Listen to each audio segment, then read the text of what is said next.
అందరికీ నమస్కారం మిత్రులారా.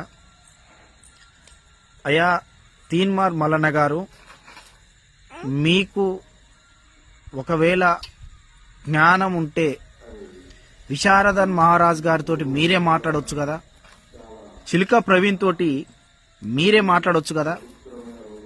వాళ్ళు వేసేటువంటి ప్రశ్నలకు మీ దగ్గర సమాధానం లేక చెంచా గాలను పెట్టుకొని చిల్లరగాలను పెట్టుకొని చిల్లరగాన్లను ఒక యూట్యూబ్ ఛానల్ క్రియేట్ చేయించి వాళ్ళతోటి కనీసం వాళ్ళకి జర్నలిస్ట్ స్పెల్లింగ్ రానోళ్ళతోటి నోటికి వచ్చినట్టు, నోటికి ఎంత వస్తే అంత నేనున్నారా బై చూసుకో అని చెప్పేసి మాట్లాడించడం ఇది మీకు ఏ రకంగా కూడా న్యాయం కాదు. ఒకవేళ మీరే మాట్లాడొచ్చు కదా, వాళ్ళతోటి మీరు మాట్లాడలేకనా, లేదా వాళ్ళు మాట్లాడేటువంటి ప్రశ్నలకు మీ దగ్గర సమాధానం లేకనా? మిస్టర్ తీన్మార్ మల్లన్న గారు, మీరు విశారదన్ మహారాజ్ కాలి గోటి మీద ఉన్నటువంటి దుమ్ముకు కూడా పనికిరారు, సరిపోరు కూడా. డాక్టర్ విశారదన్ మహారాజు యొక్క కాలి గోరి మీద ఉన్నటువంటి దుమ్ముని మరియు మీ యొక్క రాజకీయ భవిష్యత్తును తూకం వేస్తే దానికి కూడా మీరు పనికిరారనేటువంటి విషయాన్ని నేను మీకు గుర్తు చేస్తున్నాను. ఒకవేళ మీరు బీసీ వాదం అంటున్నారు, దాని గురించి మాట్లాడదాం, ఓకే, దాన్ని ఒప్పుకుందాం. కానీ మీరు పాదయాత్ర చేసినప్పుడు మరి ఇదే బీసీలు, అరే బాబు నా దగ్గర ఉన్నటువంటి మాలమాదిగా పోరగాలారా మీరు పక్కకి వెళ్ళిపోండి, నా బీసీలు వస్తారు, నా బీసీలే పనిచేస్తారని ఆ రోజు ఎందుకు వీళ్ళని ఎలగొట్టలేదు?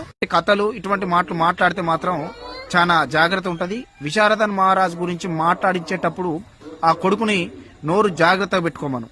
లేదనుకుంటే బిడ్డ అతని మీద మేము దాడి చేస్తాం, తర్వాత నువ్వు కాదు కదా ఈ రాజ్యంలో ఎవరు కూడా ఆపలేరు. ఆ మిస్టర్ తీన్మార్ మల్లన్న గారు, మాకు మాట్లాడడం రాక కాదు, మాకు మాటలు రాక కాదు, మీ దగ్గర నుంచే నేర్చుకున్నాం. ఈ తెలంగాణ రాష్ట్రం తెచ్చినటువంటి ముఖ్యమంత్రి గారిని ఏ విధంగా మీరు మాట్లాడారో, వాళ్ళ మనవడిని ఏ విధంగా మీరు బాడీ షేమింగ్ చేశారో ప్రతి ఒక్కటి మేము యూట్యూబ్ లో చూసి మీ ద్వారానే ఏ విధమైన భాష మాట్లాడాలి. అధికారంలో ఉన్న వాళ్ళు జీతగాళ్ళు అన్నావు, మరి నువ్వు కూడా జీతగానివే కదా, ఇప్పుడు నువ్వు కూడా జీతగానివే కదా, మరి జీతగానివి జాగ్రత్తగా ఉండు. మీ ఓనర్లతో ఎందుకు పెట్టుకుంటున్నావు? ఓనర్లతోటి ఎందుకు పెట్టుకుంటున్నావు? జీతగానివి చాలా జాగ్రత్తగా ఉండాలి, గుర్తుపెట్టుకో. నువ్వు మాట్లాడిన ప్రతి ఒక్క భాష మేము నేర్చుకున్నాము. నువ్వు అధికారంలో ఆ విధంగా మీ నోరు పారేసుకుంటాం. నీకు ఎంత ఉచితంగా గొంతు ఎంత లేచిందో నీ మీద కూడా అదే విధంగా గొంతు లేస్తుంది.